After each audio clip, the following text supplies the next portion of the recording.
Welcome into CampusLore Live, where we give you the pros' take on the college game. I'm your host, Drew Butler, joined alongside Aaron Murray, and today we're joined by Detroit Lions rookie running back DeAndre Swift a little bit later in the show. Aaron, we're at the college football season, my man. It feels great. SEC back in action this weekend. The Big 12 and the ACC has been playing conference ball. It's been crazy, but we are in full swing. What are your impressions on the college football season so far? Well, I think the first big impression from everyone in the country is we're glad we have football back. There was some time when we weren't sure, is there going to be a season? What's it going to look like? And it's just a sense of excitement that football is here, that we get to watch our favorite teams, or for the majority of the country, we get to watch our favorite teams. I wasn't expecting teams to just show up and be perfect day one, and that's rare for a normal season. But a little bit sloppy at times those first couple weeks of the season for some of these schools. But you're going to see them continue to pick up. The offenses will get better, less turnovers, less penalties. And I think the teams that are really successful, the teams that are a little bit better right now, are the teams with the coaches that had the mindset of, hey, we need to practice. The only way you get better at playing football is by playing football. And the teams that went out there and practiced and tackled and scrimmaged, they're the ones that are winning football games early in the season. Football's here, so I'm pumped about it, and it's only going to get better and better as the weeks go on. Fall is in the air. We got NFL playing. College has been in full swing for about 2.5, 3 weeks now. It's great to hear that the Big Ten will be playing college football in 2020. Look, it just would not be the same if there were no Ohio State, if there were no Michigan, Penn State, Wisconsin, Minnesota even, but we have them. What do you think about the Big Ten's decision, one, to cancel, and then thankfully for the college football fan to take back that decision and say they're going to start October 24th? I'm really excited for the players. I think that's the most important thing at the end of the day. These players have worked. I mean, you and I know it. I mean, we worked most of our lives since we were little kids to make it to that level, to play college football, to give ourselves a chance to play in the NFL, and to lose a season. It's devastating. Most importantly, I'm really happy that these players, the fans, the parents, the athletic directors were just on it. They didn't just quit. When the decision was made on August 10th, they didn't, pack their bags and walk away and say, oh, well, so be it. We'll get ready for 2021, or some of these kids will get ready for the NFL draft. They said, no, screw this, man. We're playing football this year. We are going to make this happen. Persistence pays. These players wanted to play. The coaches wanted to coach. The parents of the players wanted their kids to have the decision, do they want to play or not? And with that decision comes the option of sitting out the year. Look, when we're in a pandemic, there are health and safety protocols that are in place, and some guys with maybe some bright NFL futures say, not for me, I'm going to sit out this year. A couple of really high-profile guys, Jamar Chase at LSU, and shockingly, Jamie Newman, the highly touted transfer quarterback at the University of Georgia. Both those guys opted out just a few weeks before the season kicked off. What are your overall thoughts on the opt-out in this 2020 season? Is it a timing thing? Is it a safety thing? I'd love your thoughts, Murray. Everyone's different. Listen, if a kid's going to opt out because of COVID, then I'm not going to say anything. If it truly is you're worried for yourself or a family member or loved one, then yes, I support you in that. But some of these decisions, like Jamie Newman, for instance, Jamie was losing the position battle, plain and simple. There's no question in my mind. COVID did not change when camp started. And the fact that he went through 3 weeks of practice and decided then, it's I'm going to opt out because of COVID. No, you opted out because you went through a couple scrimmages in practice and knew that most likely Dwan Mathis was going to be the starting quarterback for Georgia, and you didn't want to hurt your draft stock. Jamar Chase, I understand. Listen, you're a top 10 pick in the draft.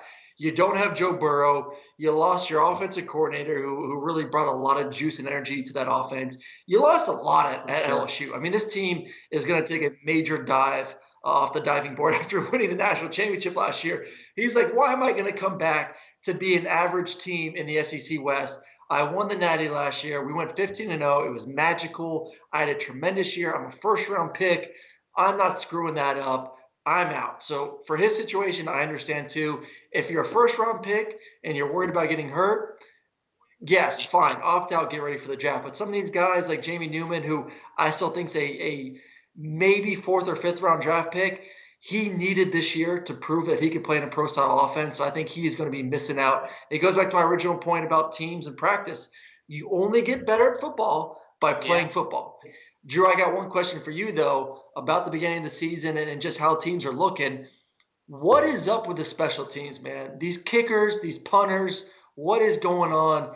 Now, when I was in college, I hated spring practice. I said, why have to do this? Why does it worry how I kick in March and in April when we need to be ready to rock and roll in September? Well, you're seeing now that those reps in practice, those reps during early fall camp, getting in the groove with that unit on all aspects of special teams are important. And one thing that I think is being overlooked, Aaron, is no fans in the stands. I mean, as a kicker, as a punter, when the fans are in the crowd and you have 50,000 or 100,000 or 30,000, whatever, there's that ambient white noise. Sure, it gets louder. Sometimes it's duller, but you get in the zone and you kind of tune it out.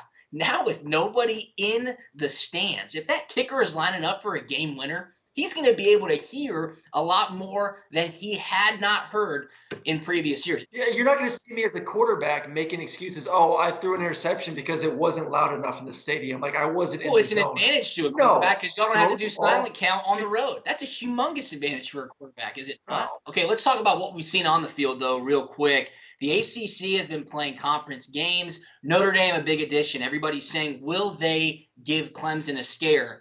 But don't look past the U. Miami has had a great start. Manny Diaz in his second year as head coach. Rhett Lashley, the new offensive coordinator, and De'Aaron King, the quarterback. They just put a thumping on Louisville at Louisville. They gear up for a big rivalry hosting FSU this weekend. Quick thoughts on Miami as they've jumped all the way up to number 12 in the top 25. Well, I know you're just loving Miami's offense right now. You're a big fan of their offensive coordinator, Drew. But listen, Miami's talented. They got a ton of talent on both sides of the football. You're seeing that, and it's amazing. I've been saying this to you for a couple of weeks now. What a quarterback can do to a football team, the confidence it can bring. I mean, look at Tom Brady and the Tampa Bay Bucks. Yes, it wasn't a great week one. They came out one week two, but the confidence in that locker room in Tampa is through the roof knowing that Tom Brady's there. And it's the same thing with Miami. They have the talent. Now they have the belief because they have a quarterback, and those guys take their game to a whole nother level. And we've seen that for the first 2 weeks. But I don't see them beating Clemson. No one's going to beat Clemson in my mind. But they're going to be very competitive against Notre Dame if they do face them at some point, which they're not on the regular season schedule. And if they do face and when they face North Carolina at the end of the season, I think that's a very competitive football game. So Miami could be a top 3 team in the ACC by the end of the year. I love it. I love it. They're talented. And speaking of talent, next we're going to be joined by Detroit Lions rookie running back DeAndre Swift. We'll ask him about this season. You're watching CampusLore Live.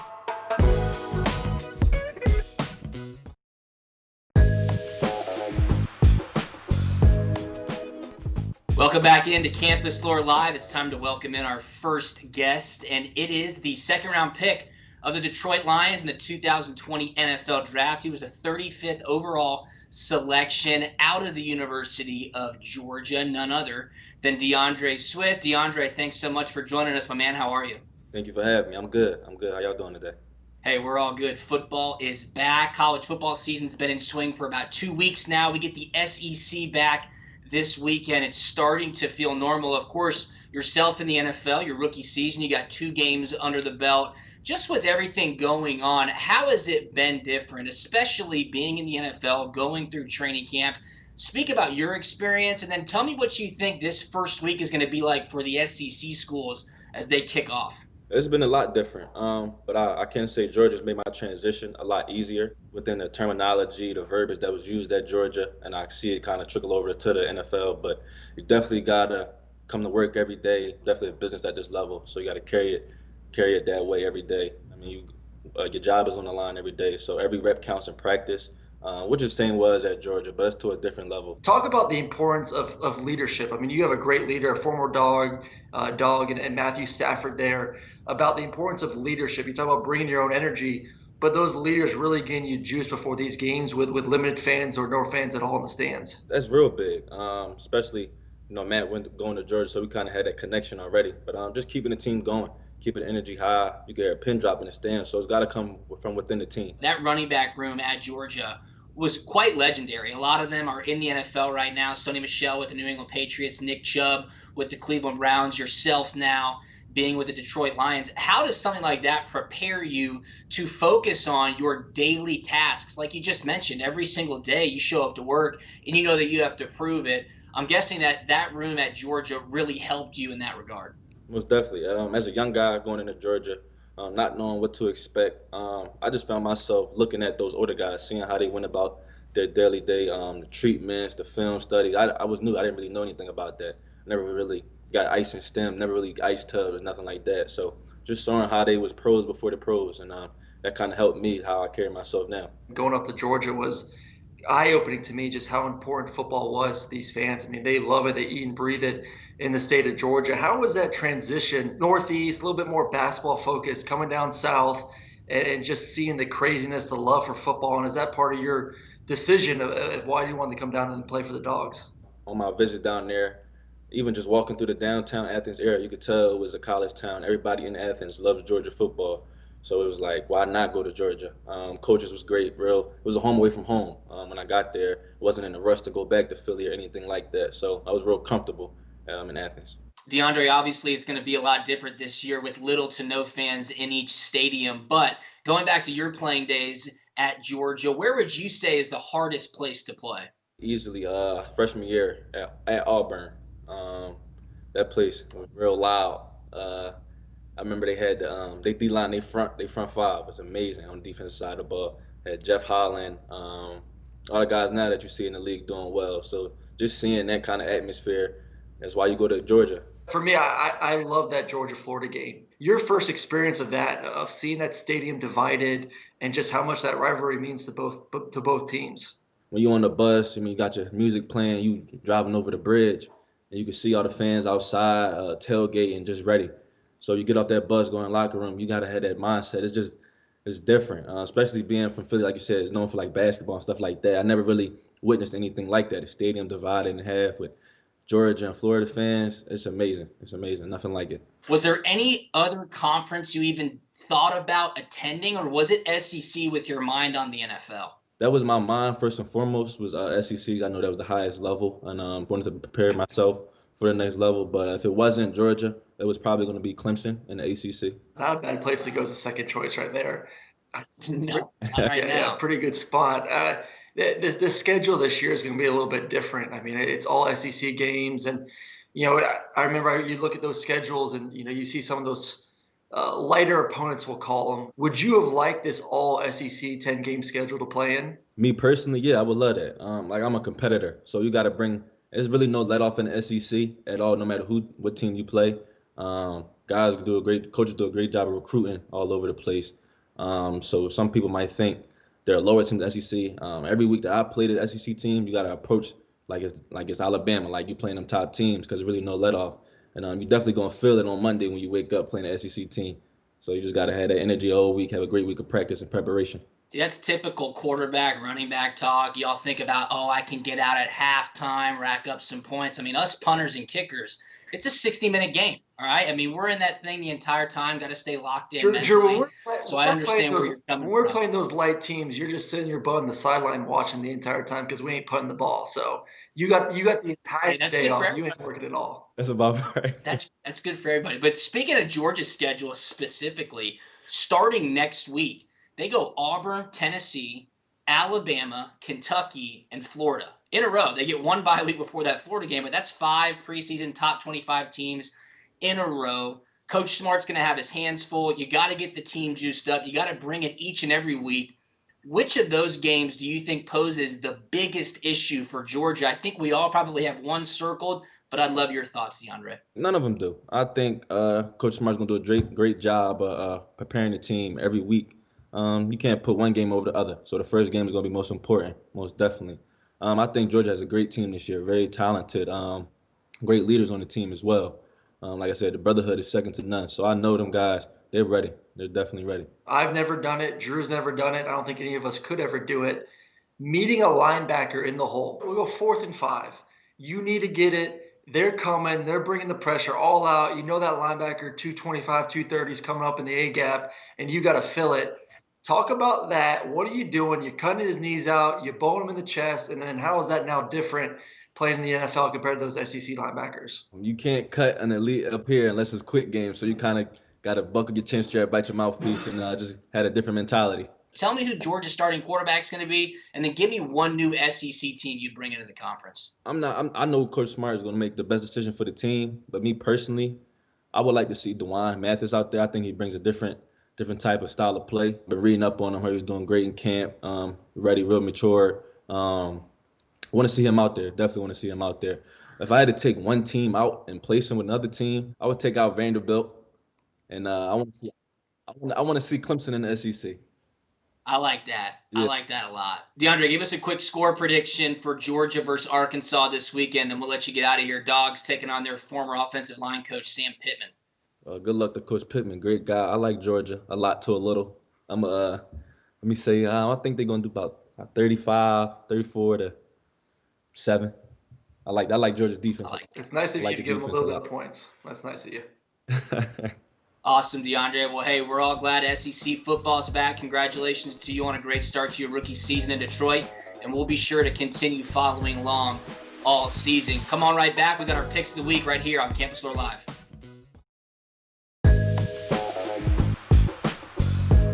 We are back. Big thanks to DeAndre Swift for joining us. That's a name to watch as the NFL season kicks off. We saw a bunch of injuries this past weekend. DeAndre could step into a big role for the Detroit Lions. Murray, SEC football is here. We've got some great marquee games in the conference this weekend. Let's jump to the first one, and I think this will be the best game of the weekend in all of college football. It's Tennessee traveling to Columbia, South Carolina to take on the Gamecocks. A lot of storylines here, but a great conference matchup. What are your initial thoughts on this game? Tennessee, they finished the season off great last year. I mean, great end of the year, but who did they really play? I mean, how great really was it? But for Jeremy Pruitt, you won a lot of games. You made it to a bowl game. And the big question for me is it's not the offensive line. I mean, that offensive line now, especially with the addition of Cade Mays, is going to be really, really darn good. It's all Garantano. I mean, is he going to be the quarterback we think he could be? Can he take care of the football? But I think for South Carolina, too, it's a big game. They got a new offense coordinator, Mike Bobo. I know Coach Bobo really well. He is a tremendous offensive mind, and he is a quarterback in Colin Hill who he's worked with for a long time. I mean, I remember Bobo telling me 3 years ago, dude, this kid Colin is legit. Big arm, smart kid, knows the offense. He's just torn his ACL 3 times. I mean, just can't stay healthy.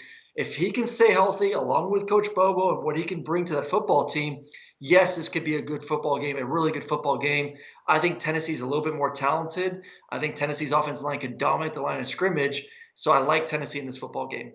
The other big game in the SEC, Aaron, one that you think is going to be game of the week, is number 8 Auburn hosting number 23 Kentucky. And I'll just tell you this right now. Auburn's going to blow out Kentucky. I want to hear what you think. That's crazy talk to me. This game, to me, is the best game of the weekend in the SEC. It's Kentucky over the past few years with Mark Stoops has been tremendous. I mean, you got to get over the fact that, they're a basketball school. It's Kentucky. No, they're not, man. This team is tremendous. Offensive line, defensive line, very physical. And they got Terry Wilson back this year. You got a quarterback. You got a good offensive line, defensive line. You got some skill. I really like this Kentucky team a lot. Auburn, they're losing a lot defensively. I mean, they lost some really talented guys on the front line. And how good is Bo Nix? He played great at times last year, and he also played really bad at times last year. I know he was a freshman. You get the big jump from year 1 to year 2. I'm hoping he does because he has a talent. They got some great speed around him at receiver with Swartz and some other guys. So I think this is a very evenly matched game. I think this is going to be a really good football game. And I honestly like Kentucky to win it. Kentucky has a tough time reaching up to the potential when people start to give them a lot of love. So I like Auburn. Let's head down to the ACC, the hottest team in the nation right now. Florida State, not the hottest team, is traveling to Miami, the hottest team, number 12 ranked Hurricanes. And Coach Norvell, not going to be there. He's asymptomatic. He's tested positive for COVID. Florida State looked atrocious in their season opening loss against Georgia Tech. Can Rhett Lashley, Derek King, and the Hurricanes keep this thing moving forward? Yes, and yes. And Georgia Tech should have beaten by a lot more. I mean, we go back to what we discussed with special teams and some issues and a couple turnovers from a freshman quarterback in Georgia Tech. And that game could have been out of hand.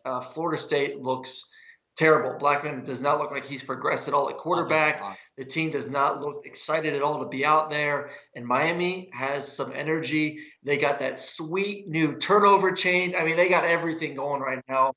I'm really enjoying watching Derek King go out there and do his thing. Florida State is going to get stumped out of the ballpark this weekend. Yeah, I'm agreeing with you here, man. I've been hesitant on Miami, but I'm getting there, and I think this weekend they really put their foot down.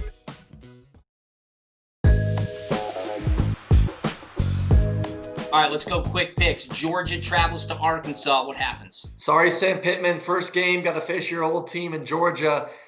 You will get blown out. Georgia is just too darn good, so that's a tough matchup. Yeah, Georgia's D is stacked. I'm guessing a lot of people will play for the Bulldogs this weekend. Bama heads to Mizzou. Sorry, Eli Drinkwitz, your first game. This one's going to be a blowout as well.